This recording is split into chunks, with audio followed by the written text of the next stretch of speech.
सज्जनों स्वागतम गाओ, संत मेहमान आए हैं, संत मेहमान आए हैं।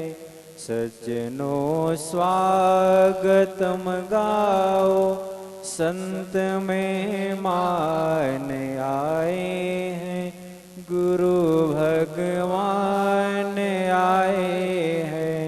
सज्जनों स्वागतम गाओ, संत मेहमान आए हैं, संत भगवान आए हैं। छुड़ा लो दाग पातक की, भरी सत्संग की दरिया। छुड़ा लो दाग पातक की, भरी सत्संग की दरिया। परम पूज्य गुरुदेव जी पधार हैं। अभी सभी लोग अपने अपने जगह पर खड़े रहें, हाथ जोड़कर। जब परम पूज्य गुरुदेव जी मंच व्यासपीठ पर मंचासीन हो जाएंगे तो सबको यहाँ से दिशा निर्देश दिया जाएगा, तभी आप लोग अपना स्थान ग्रहण करेंगे। अभी सभी लोग अपने अपने स्थान पर भावपूर्वक खड़े रहें, हाथ जोड़कर। आप सब लोग जोर से दोनों हाथ उठाकर जयकारा लगाएं, सदगुरु असंग साहेब की। जोर से आवाज में दम नहीं है। अभी सब लोग भोजन किए हैं, दोनों हाथ उठाकर जयकारा लगाएं। संत सम्राट सदगुरु कबीर साहेब की, सदगुरु संग साहेब की, संत समाज की जय। अब ચાલો તાળીઓથી વધાવીશું। ગુરુજીનું સ્વાગત થઈ રહ્યું છે પૂજ્યપાદ નરેશ સાહેબજીના વરદ હસ્તે। સદગુરુદેવ की, सदगुरु कबीर साहेब की, सदगुरु असंग साहेब की।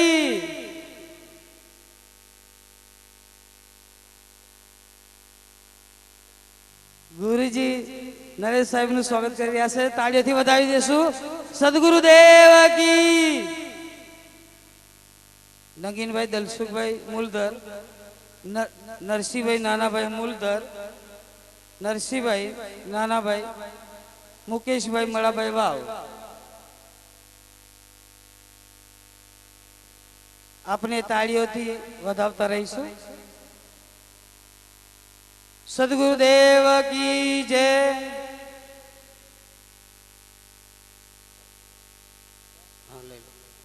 शंकर भाई, जयंती भाई हार लेने नारायण भाई आवता रहो। चलो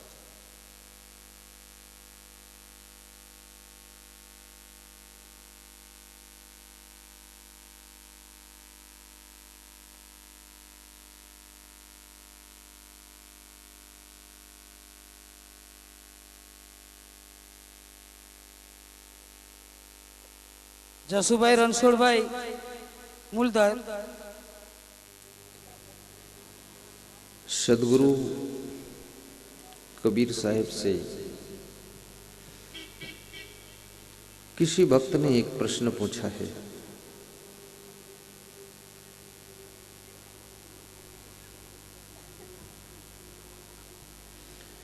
कि संसार में सुख है कि नहीं है।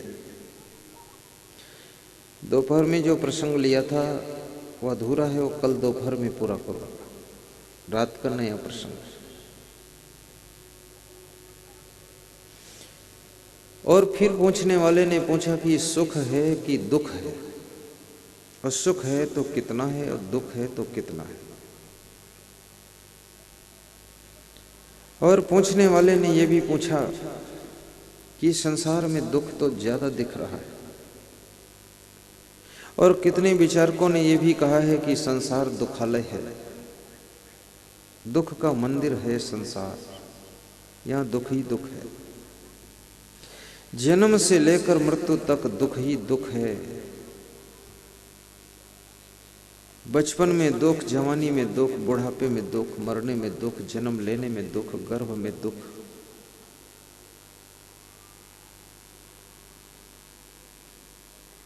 तो कबीर साहब ने बहुत सत्य बात बताई है। और पूछने वाले ने एक तीसरा प्रश्न और पूछा कि दुख से छूटने का कोई उपाय भी है क्या? तो कबीर साहब सभी प्रश्नों का उत्तर दे रहे हैं। सीधे बैठ जाओ।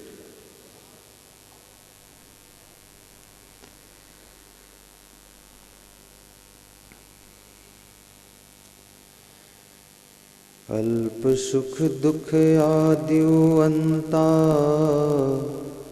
मन भुलान मई गर मई मनता। सुख बिसराय मुक्ति कहाँ पावे, परिहरि साच झूठ निज धावे। अनल ज्योति डाहै अकसंगा, नैन नेह जस जरई पतंगा। करहु विचार जो सब दुख जाई, परिहरि झूठा केर सगाई। लालच लागी जन्म सिराई, जरा मरण नियरायल आई।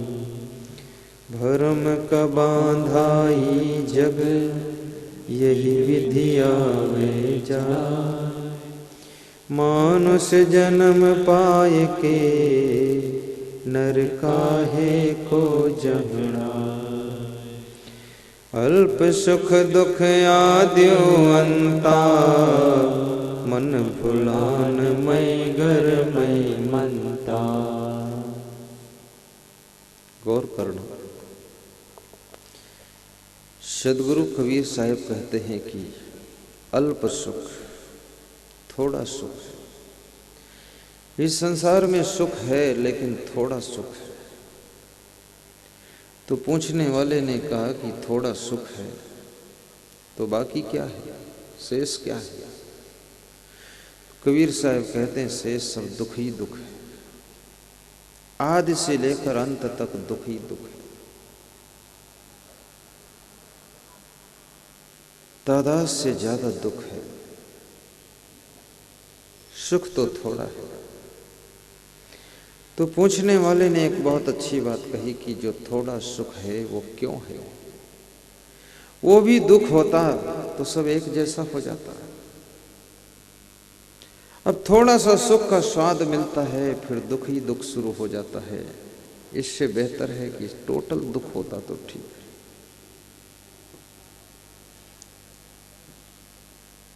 आपको कोई एक चम्मच खीर खिलाते और बात को फिर खिचड़ी ही खिचड़ी, खिचड़ी ही खिचड़ी, तो आपके मन में होगा ये भी खिचड़ी ही होती तो ठीक था। अब एक चम्मच खीर का स्वाद मिल गया तो बार बार खीर याद आ रही है और खिचड़ी से नफरत हो गई। दुख और सुख,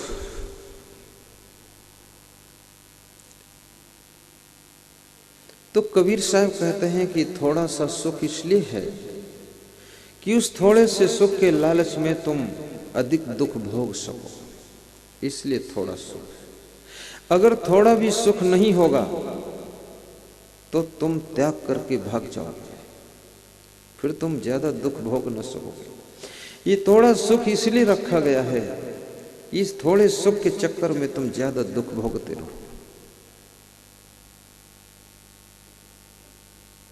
बहुत कठिन है। संसार में मुख्य रूप से 4 प्रकार का दुख होता है। नंबर 1, अभावजन्य दुख। हमेशा कोई न कोई प्रकार की कमी का एहसास होना। मेरे पास ये नहीं है, ऐसा नहीं है, वैसा नहीं है, ऐसा होना चाहिए, वैसा होना चाहिए, कैसा होना चाहिए, जैसा होना चाहिए। मनुष्य जहां पर है, जिस पॉइंट पर है, वहां पर सेटिस्फाई नहीं है। और विचारक ये भी कहते हैं जब मनुष्य सेटिस्फाई हो जाता है तो वहां पर विकास रुकने लग जाता है। वो संतुष्ट हो गया तो विकास कैसे करेगा? लेकिन इसके लिए संतों ने एक बहुत अच्छी बात बताई है कि जो मिला है उसमें संतोष कीजिए, और जो नहीं मिला है उसको प्राप्त करने के लिए परिश्रम और प्रयास कीजिए। इसका नाम संतोष है। कुछ ना करने का नाम आलस्य है, और कुछ करने का नाम कर्म है, और कर्म करने के बाद जो फल मिलता है उसमें खुश रहने का नाम संतोष है। इस कला को सीखो।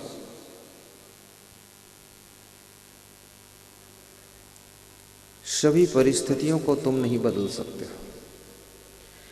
जिन परिस्थितियों को तुम बदल सकते हो उनको बदलने का प्रयास करो, अपने अनुकूल बनाओ। लेकिन जिन परिस्थितियों को तुम नहीं बदल सकते हो उन परिस्थितियों के अनुकूल अपने आप को बदल लो। यदि उचित है तो तालमेल बैठ जाएगा।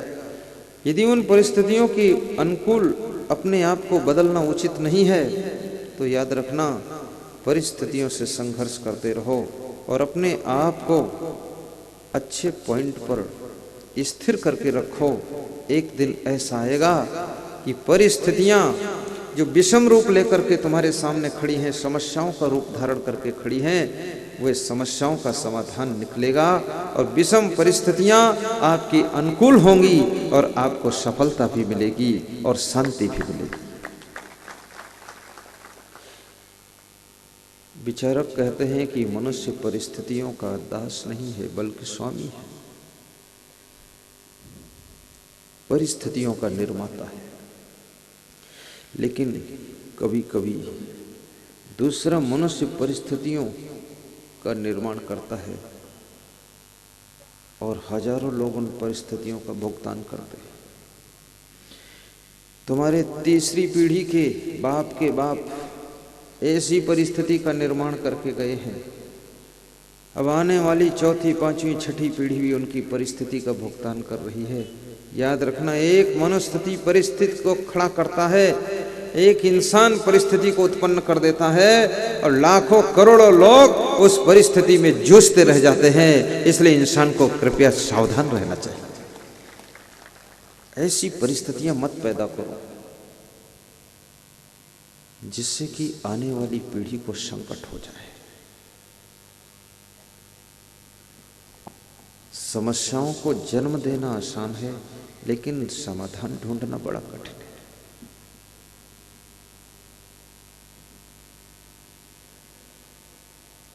अल्प सुख दुख आदिवंता, अभाव जन्य दुख। दूसरा दुख है हानि जन्य दुख। धन की हानि हो जाए तो दुख हो जाता है। जन हानि से दुख होता है।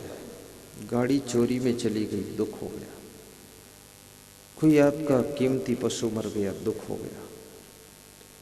सामान चोरी में चला गया, दुख हो गया। अभी मध्य प्रदेश में हमारी कथा थी, सत्संग था, मंदसौर जिले में चांदखेड़ी गांव में। आयोजक थे दुलेश सिंह राजपूत, नारायण सिंह राजपूत, श्याम सिंह राजपूत, पेट्रोल पंप के मालिक। तो सत्संग में भीड़ बहुत थी। किसी माता की सोने की चैन खो गई, कोई दूसरी माता जी ले गई। तो जिसकी चैन खो गई, सोने की चैन के साथ साथ उसके मन की चैन भी खो गई। वो बड़ी बेचैन हो गई। तो वे पति पत्नी मेरे पास आए, बोले कि चैन तो खो गई है। हमने कोई बात नहीं, गले की चैन खोई है, दिल में तो चैन है। बोली वो भी खो गई। बोले बहुत टेंशन है। बार बार वो गला टटोलती थी अपना, कहीं हो फंसी फसाई निकल आए। तो मैं हंस रहा था। तो उस स्त्री ने कहा, तुम तो हंसते हो, हमारी तो चैन चली गई। तो मैंने कहा, मैं इसलिए हंसता हूँ कि मैं दुनिया को, जो सारी दुनिया बेचैन है, उसको चैन से जीने का तरीका सिखाता हूँ। और तुम मेरे पास आकर के भी सोने की चैन गई, तुम्हारी चैन भी चली गई, तुम इतनी बेचैन हो। तो मैं सोचता हूँ कि मैं जो सत्संग के माध्यम से लोगों को जिंदगी में चैन से जीने की कला सिखाता हूं, वो तुमने क्या सीखा नहीं है? बोले तुम्हारी कला सुनने का हमारे गले में चैन आई जी। मैंने कहा आ सकती है, चिंता मत करो। दूसरे दिन के सत्संग में मैंने सुनाया कि जो किसी की सोने की चैन चुराता है, छीनता है, बेईमानी से ले लेता है,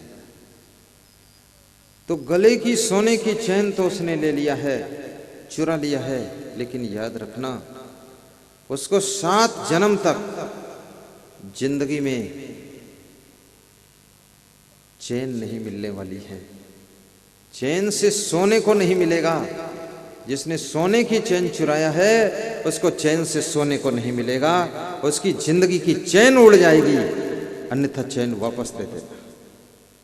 तो शाम को एक लड़की उनके घर पर चैन वापस दे गई, काम हो गया। 25,000 की चैन थी। बड़े खुश हुए, मुझे निमंत्रण देने आए कि चैन तो मिल गई, आप मेरे घर पधारो। मैंने कहा मैं नहीं आऊंगा। नहीं, मैं बेचैन हो जाऊंगा। बोले आना पड़ेगा। मैंने कहा मेरा आने से क्या फायदा है? बोले 5100 दान दूंगा। तो मैंने कहा लालच में फंसना भी ठीक नहीं। अगर लेना ही था तो जिसने 25,000 की चैन चुराया था उससे आधा बंटवारा कर लेता है। बोले नहीं, आपको आना पड़ेगा। मैंने कहा रहने दो, मुझे ले जाने को। बोले नया प्लाट है, वहां पर चरण रखो, वहीं पूजा करो। मैंने कहा उससे क्या फायदा होगा? बोले जब खोई हुई सोने की चैन वापस दूसरे दिन मिल सकती है आपकी वाणी से, तो नए प्लाट में चरण रखोगे तो वहां अगले साल मकान खड़ा हो सकता है, इसलिए चलो।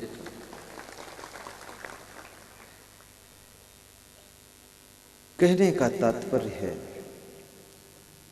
किसी वस्तु की हानि हो जाए फिर भी आपका दिल घायल ना हो, धन की हानि हो जाए फिर भी मन परेशान ना हो, और हानि लाभ जीवन मरण जस अपजस विधिहात। जिस समय राजा दशरथ की लाश पड़ी थी, राम लक्ष्मण वन को चले गए, सीता जी, भरत और शत्रुघ्न सोच रहे हैं। तीनों माताएं विधवा हो चुकी हैं, पिता परलोक गमन कर चुके हैं, राम लक्ष्मण सीता वन गमन हो चुके हैं। अब यहाँ हम किस लिए बचे हैं? ऐसा लगता है केवल हम दुख भोगने के लिए बचे हैं। बहुत दुखी हुई भरत। इस समय अगर अयोध्या में सबसे अधिक कोई दुखी है तो भरत बहुत दुखी है। और जब व्यक्ति ज्यादा दुखी होता है, तादाद से ज्यादा दुखी होता है, तब उसको कौन संभाल सकता है? तादाद से ज्यादा दुखी आत्मा को संभालने के लिए माता पिता भी सफल नहीं, पत्नी पति भी सफल नहीं, भाई बहन भी सफल नहीं है, पड़ोसी भी सफल नहीं है। सीमा से ज्यादा दुख में डूबे हुए इंसान को उबारने वाला यदि कोई है तो कोई संत और गुरु हो सकता है। उसके वचन तुम्हारे दुखों का अंत कर सकते हैं। संत की महिमा संसार में क्यों है? संत का शब्द आपके दुख को दूर कर देता है। कबीर साहब ने बीजक में एक बहुत अच्छी बात कही है। सभी बातें अच्छी हैं, एक ही नहीं, लेकिन एक बात बता रहा हूं। सदगुरु मिले बहुत सुख लही है, सदगुरु शब्द सुधारे, कहें कबीर ते सदा सुखी हैं, जे यह पद ही विचारे। कबीर साहब कहते हैं यदि आपको सदगुरु मिल जाए तो बहुत सुख मिल सकता है। जैसे शक्कर मिल जाए तो मिठास मिल जाती है, फूल मिल जाए तो खुशबू मिल जाती है, ऐसे ही सदगुरु मिल जाए तो सुख मिल जाता है। क्यों क्यों? क्योंकि सदगुरु हमारे शब्दों का सुधार कर देते हैं। अर्थात सदगुरु अपने ज्ञान के शब्दों के द्वारा हमारी जिंदगी का सुधार कर देते हैं। अभी जैसे हमारे श्रद्धेय महंत श्री नरेश साहब जी बता रहे थे, कोई भक्त उनके पास में आया और बोला कि साहब जी बहुत अच्छे लगे, खूब अच्छे लगे, और मेरे मन में तो वैराग्य आ गया और उनके साथ चला जाऊं। ऐसी कुछ बात बताए गुजराती भाषा, यही बात थी। हाँ, मैं थोड़ा थोड़ा अर्थ समझा। अब वो आदमी के ऊपर शब्दों का असर पड़ा है, हालांकि वो जाएगा नहीं। क्यों नहीं जाएगा? क्योंकि एक दिन के शब्द से मन हो सकता है ऐसा करूं, एक दिन के सत्संग के शब्द तुम्हारे मन को तैयार कर सकते ऐसा करना है। लेकिन दूसरे तीसरे दिन ये संसार के शब्द इतना असर डालेंगे कि वो सत्संग के शब्द नीचे पड़ जाएंगे और फिर संसार तुम्हारे ऊपर हावी हो जाएगा। इसलिए विशाल देव ने एक बहुत बढ़िया बात कही है।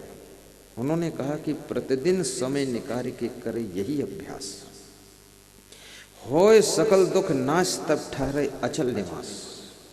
रोज समय निकाल कर सत्संग करना पड़ेगा।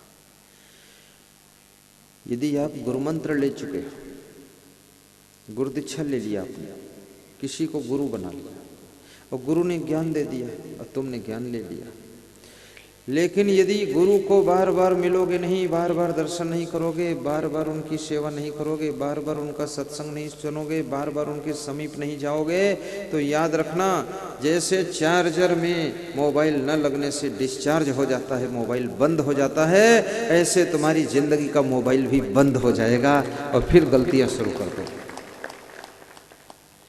इसलिए गुरु के पास में बार बार जाना चाहिए। और आपका तो सौभाग्य है कि आपके पड़ोस में ही पारक धाम कबीर मंदिर मूलधर है, जहाँ पर आप 1 घंटे में आ सकते हो, 10 मिनट में आ सकते हो, 5 मिनट में आ सकते हो। और ये गांव के लोग कितने किस्मत वाले हैं, ये बहुत सौभाग्यशाली है। ये छत पर से भी महंत श्री नरेश साहब का दर्शन कर सकते हैं और अपने घर से भी, वो अर्जुन सिंह नारायण सिंह तो अपने घर से भी झांक सकते कि वो साहेब देख सकते। आज मैं छत पर भ्रमण कर रहा था, देख रहा था 4 किलोमीटर पैदल चला छत पर। और आपको भी मैं सुझाव दूंगा, कभी सड़क पर मॉर्निंग वॉक करने बच जाना। अगर कमर उमर तोड़नी है, टांग तोड़नी, तो जाओ, कोई ना कोई पीछे गाड़ी से ठोकर लगा सकता है। और गंदगी भी रहती सड़क पर, धूल भी उड़ती है और गाड़ियां अंधाधुंध चल रही हैं, उसमें तो मॉर्निंग वॉक कैसे करो? अपनी छत के ऊपर करो, इधर से उधर, उधर से इधर तेज चल। तो मैंने देखा 2-4 महिलाएं अपने छतों से दर्शन कर रही थी, तो मैंने उनको ऐसे हाथ किया, आशीर्वाद। तो उन्होंने हमको ऐसे हाथ किया, तुमको आशीर्वाद। मैंने सोचा अच्छा हुआ मूलधर में आशीर्वाद मुझे भी मिला है। वो तो गनीमत रही, ऐसे हाथ किया, अगर ऐसे कर देता तो तमाचा उठाती मेरी तरफ, लपड़ लगाओ। हाथ जोड़ता तो हाथ जोड़ देती, उसको क्या मालूम, उसने तो सोचा जो आप करोगे वही मैं कर दूंगी। उत्तर प्रदेश में बहुत सी माताएं प्रणाम करने आती, तो मैं उनको कहता हूँ जय माता जी, जय माता जी, ठीक है। तो मेरे को बोलती जय माता जी, जय माता जी। तो मैंने कहा मैं कोई माता जी हूँ? अरे बोले तुम नहीं माता हो, लेकिन काली माता, वैष्णो माता, दुर्गा माता। हाँ। तो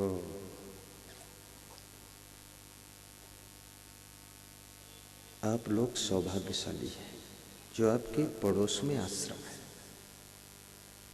और आश्रम भी बहुत सुंदर है, सेवा भावी आश्रम है, जहाँ पर बहुत सेवा होती है। और मेरी इच्छा है, मैं जब दूसरी मंजिल की छत पर गया तो मैंने देखा वहाँ जो छत है ना, उसमें कुछ छड़ निकली हुई है, क्षण, क्षण कहते क्या कहते आप लोग हैं? क्षण बोलते हैं। वो सरिया लोहे की राड वो निकली हुई, और आश्रम के अंदर देखा तो सब पूरा ओवरफ्लो है। कहीं साधु भरे हैं, कहीं भगत भरे हैं, कहीं हम लोग भरे हैं, कहीं सामान भरा है, पूरा फुल है।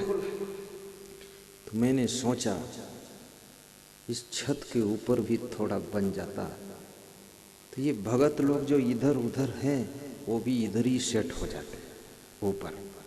ऐसा सोचा, और सोच करके मन ही मन संकल्प मैंने लिया कि साहेब जी के श्री चरणों में और ऊपर निर्माण के लिए मैं अपनी तरफ से 1,11,000 रुपये दान दूंगा।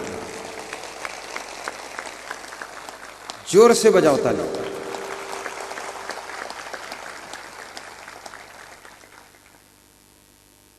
ये मेरी ओर से सहयोग होगा।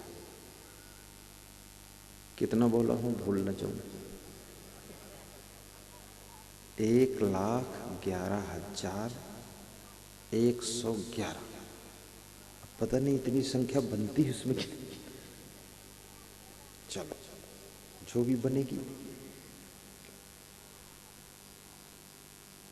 ऊपर तीसरी मंजिल पर निर्माण के लिए ये हमारी तरफ से, हमारी संत मंडली की ओर से, नेपाल बॉर्डर से जो मंडली आई है, ये छोटी सी भेंट, ये छोटा सा सहयोग मैं निवेदन करूंगा साहिब जी स्वीकार करेंगे और आप लोग भी स्वीकार करेंगे, ये सेवा में लग जाए। हमारा धर्म हो सेवा, हमारा कर्म हो सेवा, हमारा धर्म हो सेवा। सब गाइए। हमारा कर्म हो सेवा, सदा सत्संगियों में मिल, सत्संगियों में मिलकर सेवा करना है, दारूड़िया लोगों में नहीं। जिसे कोई दारू पीने जा रहा हो कहे 100 रुपये दे दो, उसको 1 पैसा मैं नहीं दूंगा। लेकिन दूध पिलाने जा रहा हो कहे 100 रुपये दे दो तो उसको 1000 भी दे दूंगा। सेवा कहाँ करना है। पैसा कमाना एक कला है, पैसा खर्च करना ये बहुत बड़ी बुद्धि का काम है। पैसा खर्च करने की कला यदि आप में नहीं है तो आपका पैसा ही आपका पतन कर देगा, और पैसा खर्च करने की कला आपके पास में है तो याद रखना, आपका पैसा आपका यश बढ़ाएगा, आपका पैसा आपके धर्म को बढ़ाएगा, पुण्य को बढ़ाएगा और जन्म जन्म के लिए सहयोग प्रदान करेगा। हमारा धर्म हो सेवा, हमारा कर्म हो सेवा, हमारा धर्म हो सब सेवा, हमारा कर्म हो सेवा, सदा सत्संगियों में मिल, सदा सत्संगियों में मिल, हमें सेवक बना जाना, सदा सत्संगियों में मिल, हमें सेवक बना जाना। हमारे ध्यान में आकर, हमारे ध्यान में आकर, प्रभु जी आँखों में बस जाना, गुरु जी आँखों में बस जाना। बहा दो सरिता दिलों में प्यार का सागर। अगर सुख चाहते हो तो बहा दो प्रेम की सरिता दिलों में प्यार का सागर। दिलों में प्यार का सागर। हमें आपस में मिलजुल कर, हमें आपस में मिलजुल कर प्रभु जी रहना सिखा जाना। हमारे ध्यान में आकर प्रभु जी आँखों में बस जाना। गुरु जी आँखों में बस जाना। प्रभु जी आँखों में बस जाना। हमारे जीवन का लक्ष्य सेवा होना चाहिए। माता पिता की सेवा, गुरु की सेवा, संत की सेवा, गरीब की सेवा, कमजोर की सेवा, गौमाता की सेवा, पशु पक्षियों की सेवा। हे इंसान, तू बहुत बुद्धिमान प्राणी है। तेरी नज़र जिस पर टेढ़ी हो जाए उसका जीवन सुरक्षित नहीं है, और तेरी कृपा की नज़र जिसके ऊपर हो जाए उसको बहुत बड़ा तू संरक्षण दे देता है। तू धन्य है इंसान। तू किसी के काम आ जाए तो ही तेरा नाम इंसान है, और पराया दर्द दूर कर दे तो तू इंसान के रूप में छिपा हुआ भगवान है। दूसरों का सुख छीन ले तो तू शैतान है, और अपना सुख दूसरों को बांट दे तो धरती का देवता तू महान है। तू महान है।